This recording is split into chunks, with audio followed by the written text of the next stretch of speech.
Hey YouTube.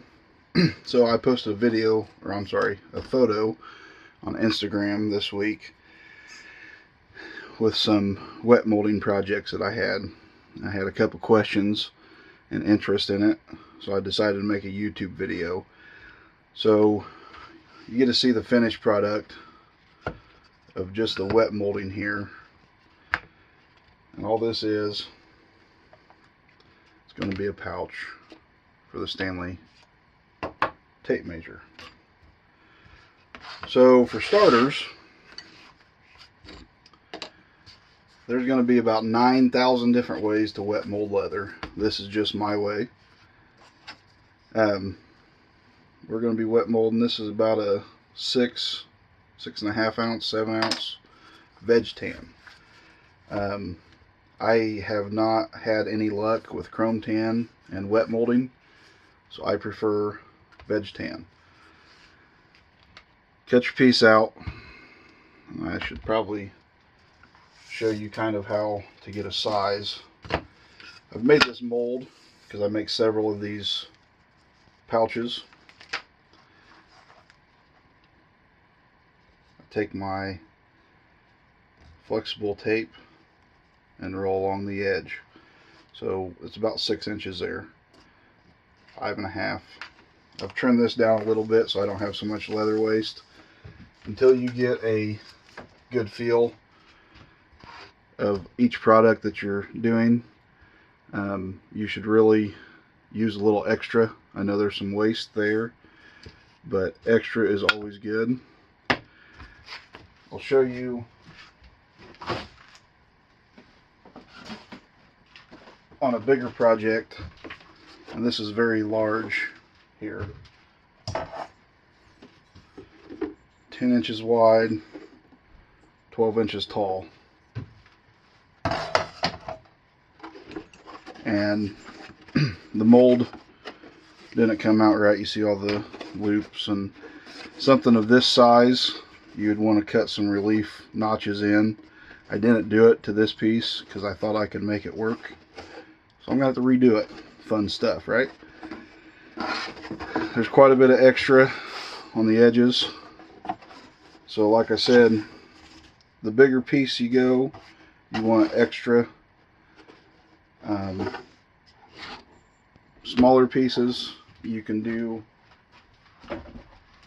less extra, less waste, but until you get used to it, you might want to go a little bit over. So that being said, this is my way. This is what I like to do. Just warm water. Doesn't have to be hot, but warm works better than cold. I leave this sitting up in the shop, and if I've got a small project, I don't even put warm water back in. I just use the cold water that's in there and go. This one was actually molded last night with cold water, and it did just fine. So I put my leather in. You can see the bubbles. Maybe you can hear it. And since this is a little bit leather, or a little bit thicker leather, I let it get pretty pliable. You don't have to soak it. Some people just run it under the tap. I really like to soak mine, especially on a radius, so I don't have to make the relief cuts. Might be different schools of thoughts on that, but this is mine. So I'll leave that sitting there for just a second here. Usually when the bubbles stop, it's pretty pliable at this point in time. Not too bad. I'll just take it, squeeze all the water out of it that I can. We'll set that to the side.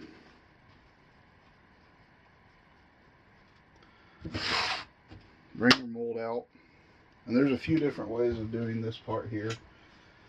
Sometimes I can just take and put my top on and go.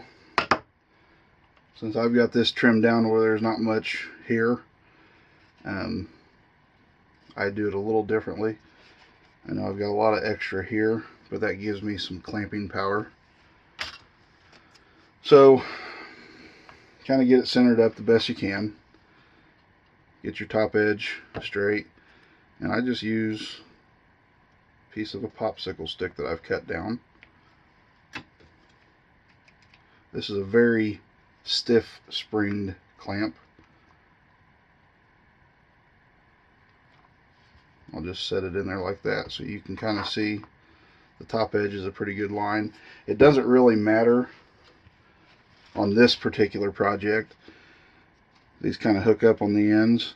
I'll actually trim this down because, as you can see, the tape measure sits in there a pretty good distance. By the time you put the back on and the flap, it makes it a little hard to get out of there when you've only got that much to grab a hold of. So I'll trim this down. It doesn't have to be perfect as across the top. So on my molds, you kind of see I've rounded the edges a little bit so you don't have a sharp edge going against your leather, because you'll mark it and scratch it and possibly cut it if you're using something thin. So the other thing to keep in mind when you make a mold, and this one doesn't have anything you have on this side here and it goes against the leather, pencil, pen, marker, that water will pull it out of the wood and you'll end up with a mark transferred to your leather. So that's another good reason to clean up your pencil mark or your pen mark. So just take this, you kind of see, you just work it around and get it good and started there. You have to pull your edges a little bit. But what I'll do, I'll kind of get the feel for it there, get a pretty good shape going. Take a bone folder, antler, whatever you got. You don't have to have a bunch of specialized tools, guys. This thing's like $5. This one's like $12. So really, you could, if you got some antler sheds, this is a piece of wood. Take you a piece of wood, sand it down, and you've got some nice edges. And that's another thing to keep in mind. You can see the dye is getting on the leather. If you use a lot of black dye and you're going to something that's brown, that might show. This is my brown dye. I'm not worried about it. But you can kind of push it in, get it where you want it.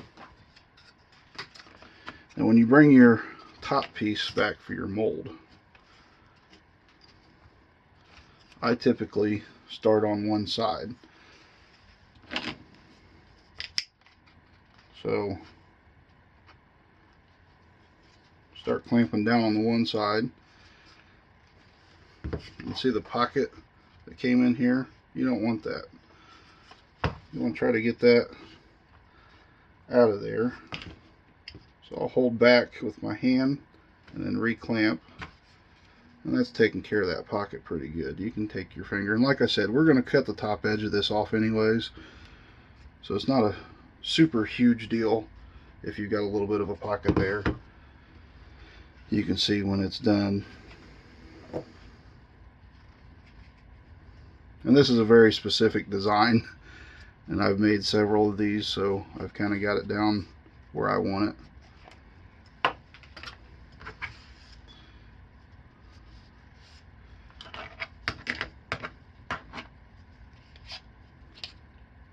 Come down the side, and I'll start with 2 there on that one. You get a really bad pucker on this side. You just work it with your hands. Get it close.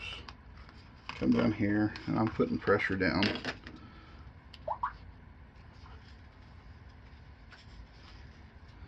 So you can see, hopefully, there's no gaps between the wood, the leather, and the wood.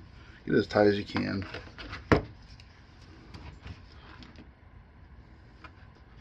I really like these spring clamps. I have all sizes.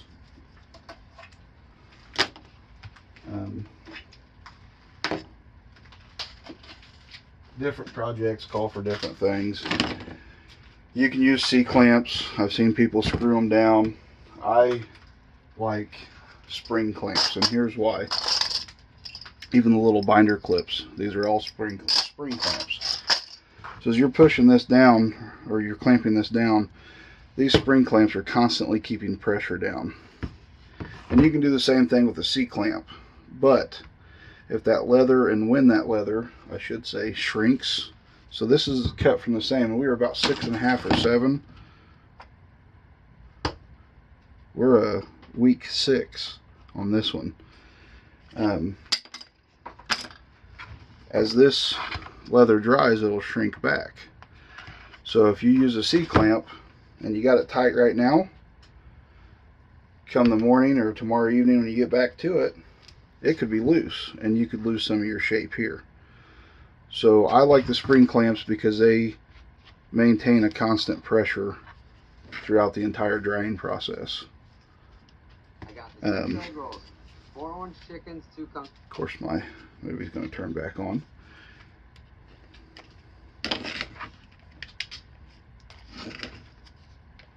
So there we are.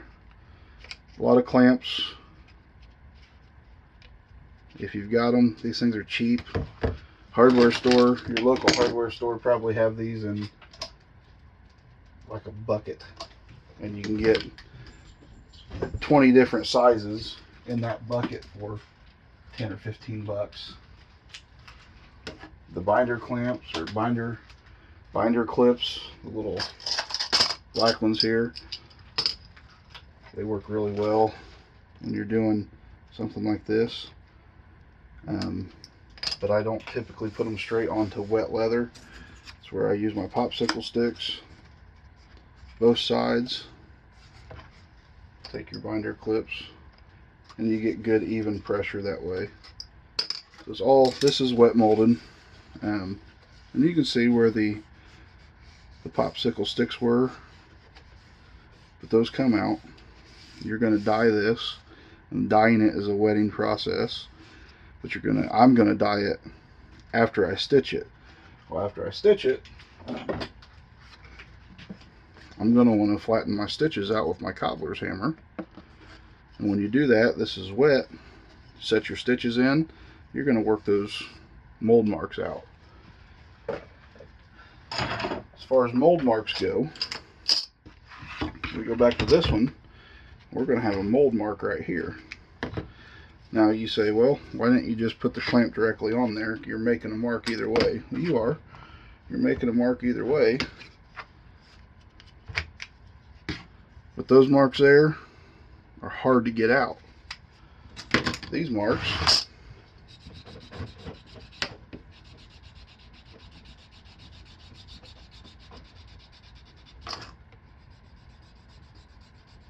while it's wet, come right out. Did the same thing with this one. There's no marks. Maybe a little bit there, but there again, we're cutting the top off. You don't have to clamp that on the top side. Don't leave it clamped to dry, because you will have a mark that looks like this, and trying to get it worked out on that edge is a little bit tougher for me. Thank you guys for watching.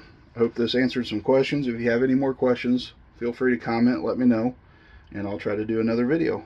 Thank you.